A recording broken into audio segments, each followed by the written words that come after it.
Hey guys, welcome back to my channel. It's Jessica Ward King, the StigmaCrusher here.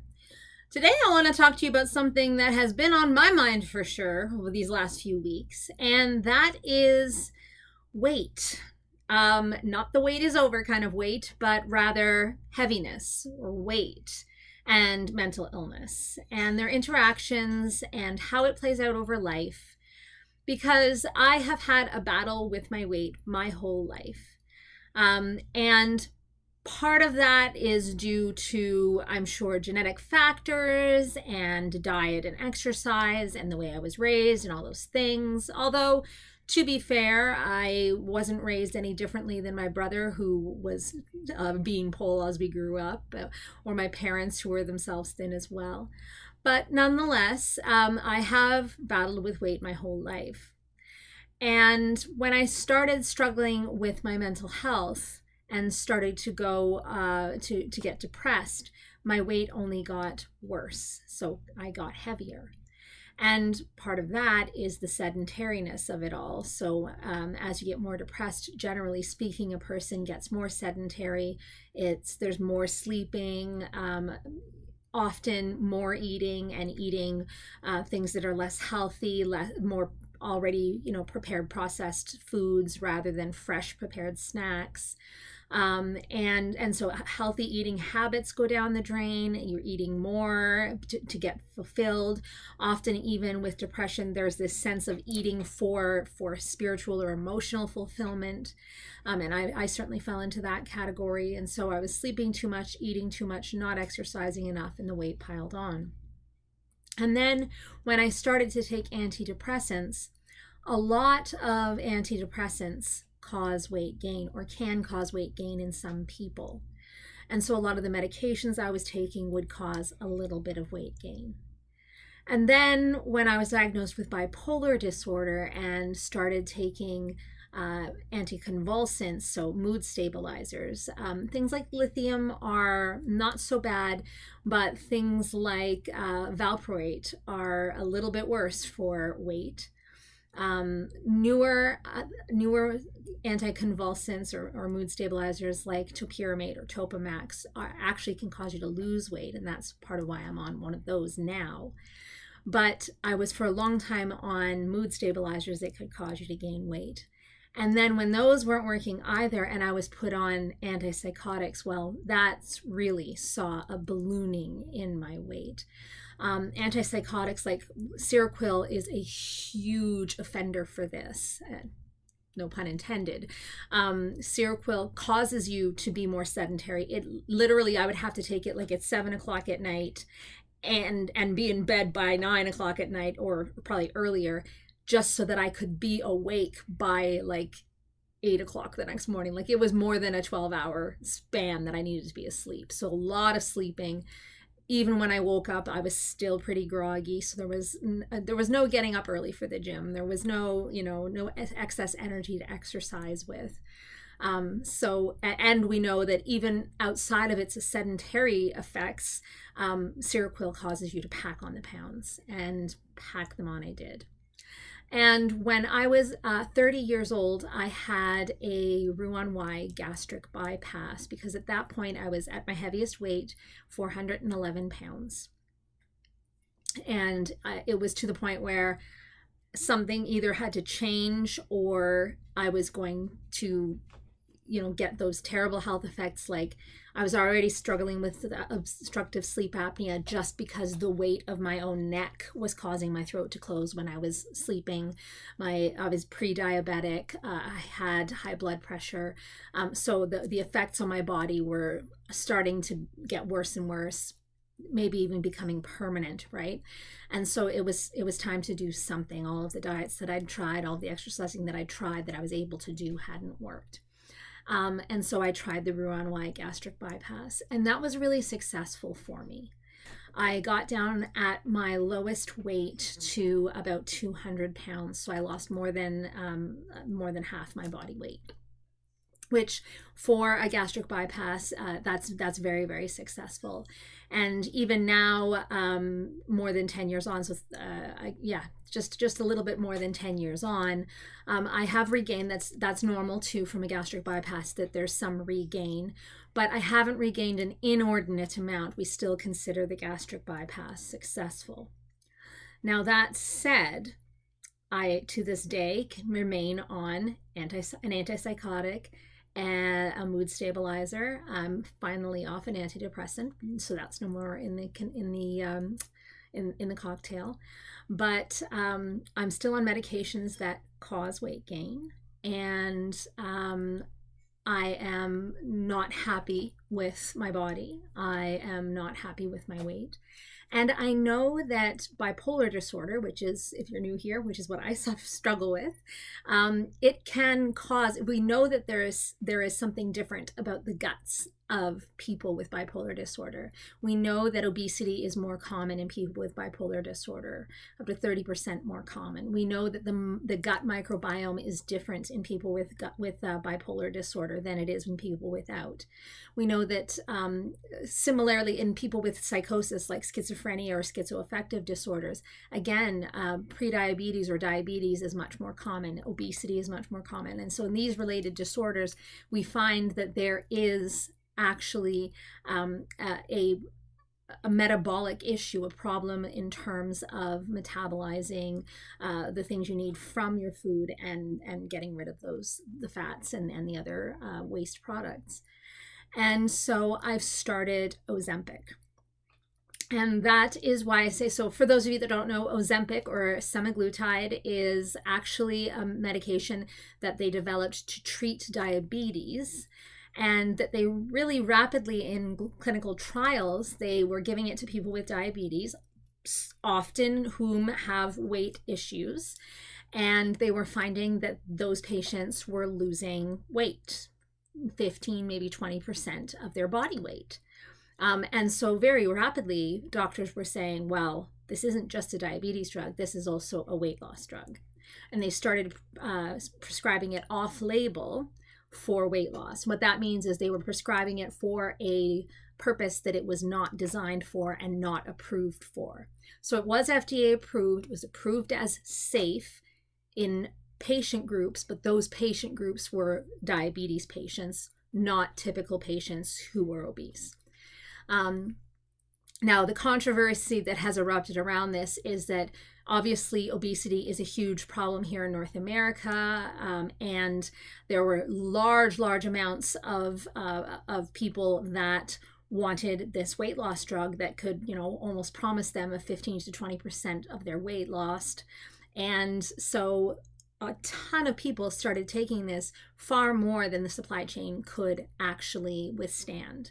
And so patients with diabetes that needed the medication that was designed for them did not have access to the medication because patients that were using it for weight loss only were accessing it.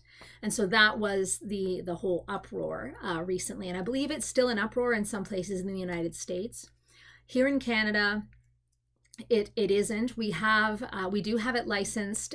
Licenses coming up for a primary indication of obesity. It's called something different, but it's the exact same medication. So they market it under different names. It's like if it was the same shoe, but they called it Nike and Adidas, but it was the same shoe, So it's semaglutide, but they call it different things for when it's indicated for different illnesses or diseases.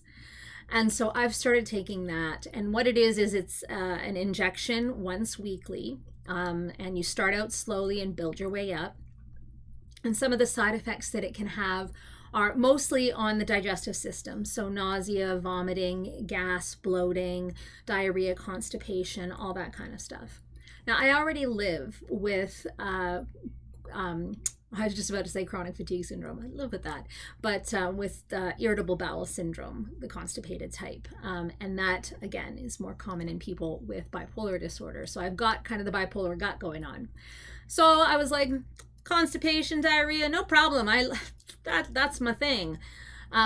And a lot of medications like antidepressants can often, you start out taking them and they can cause some nausea, even some vomiting, and it goes away after a while. What I didn't expect was the length of time that I was going to be experiencing the nausea and vomiting with this medication. So it's been 3 weeks now that I've been on it, and I'm still spend most of my days too nauseous to eat. Now, that is not the mechanism of action. It is not supposed to make you so nauseous that you can't eat and therefore you lose weight. That is not the idea.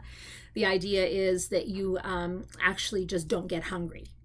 And so you have to eat small meals that are high in fiber and high in protein throughout the day, kind of scheduled, but that your body won't be like begging you for that, mid-afternoon slump snack or that bag of chips at night with a movie, because it just won't be hungry. That's how the weight savings is supposed to occur.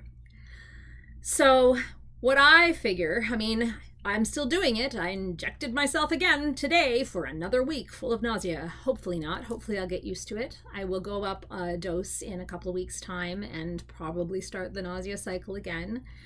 And why, you may ask, am I doing this to myself? It is for a few reasons. One is because I know, genetically speaking, and with my bipolar disorder, I know I'm predetermined to have a higher body weight. And anything I can do to try to help to keep that down to closer to a normal weight is better for me. Because I know that the medications that I take hike up my weight, anything I can do to try to keep it down and keep it closer to normal is to my benefit.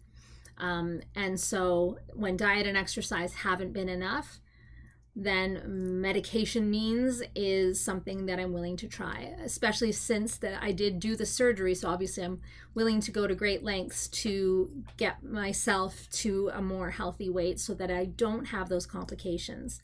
A lot of my medications can also, as my life goes on, cause complications with my organ systems, and having excess fat in the abdomen can cause those same symptoms and those same problems. So I want to try to take care of myself the best I can while I'm young enough for it to make a difference. And so I am willing to take the side effects on the chin, as they say, and try to live through them. Now, I would be a liar if I said that it wasn't slightly depressing to not be able to eat and to be nauseous all the time. It's not fun. Nausea is not a fun experience. If you have not experienced much nausea in your life, lucky you, because it's not a fun experience. You can't get away from nausea, right? You can't really do anything while you're nauseous. But if it does help me with my health, it is worth it. Now, another thing that hopefully will help me with my health is that I have switched my mood stabilizer. So I've been using, instead of lithium, I'm on lithium as well, but in addition to lithium, an anticonvulsant, I had been using sodium valproate, which is fairly weight neutral. Maybe if anything causes you to gain a little. I'm switching it to Topamax now, which is fairly neutral. If anything causes you to lose a little. So potentially that could also help in my quest to reduce the effects of my bipolar and my medications on my weight gain.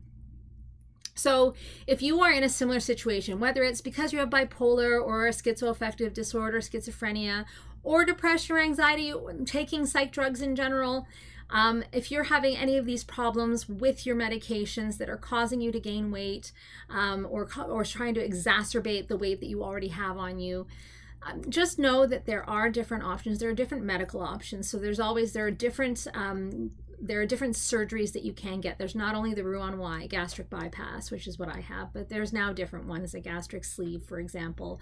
There's ones where it's not even really surgical. They just kind of go down your throat and put a balloon in there. There's all kinds of different things that you can explore. So for that, you would go to your family doctor first and ask about a referral to a weight loss clinic if you have one nearby. That's ideal. and they would talk to you about what different options would be right for you. And then in terms of medications, there are different medications as well. So semaglutide or Ozempic is one of the newer ones. Topamax was all the rage a few years ago. There are others.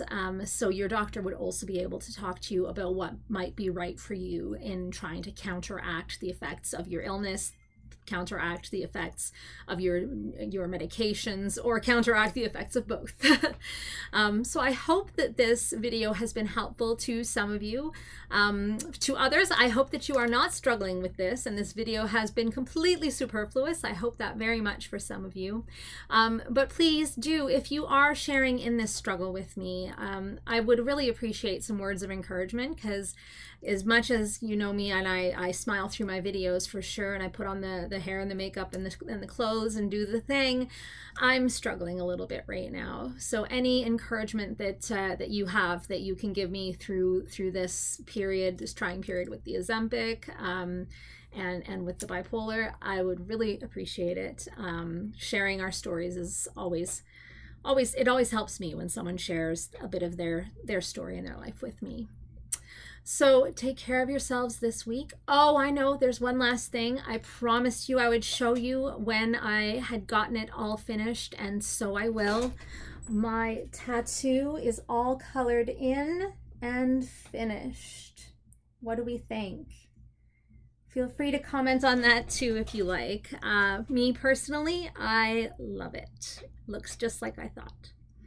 Okay, that's it for today, guys. Take care. Bye. StigmaCrusher.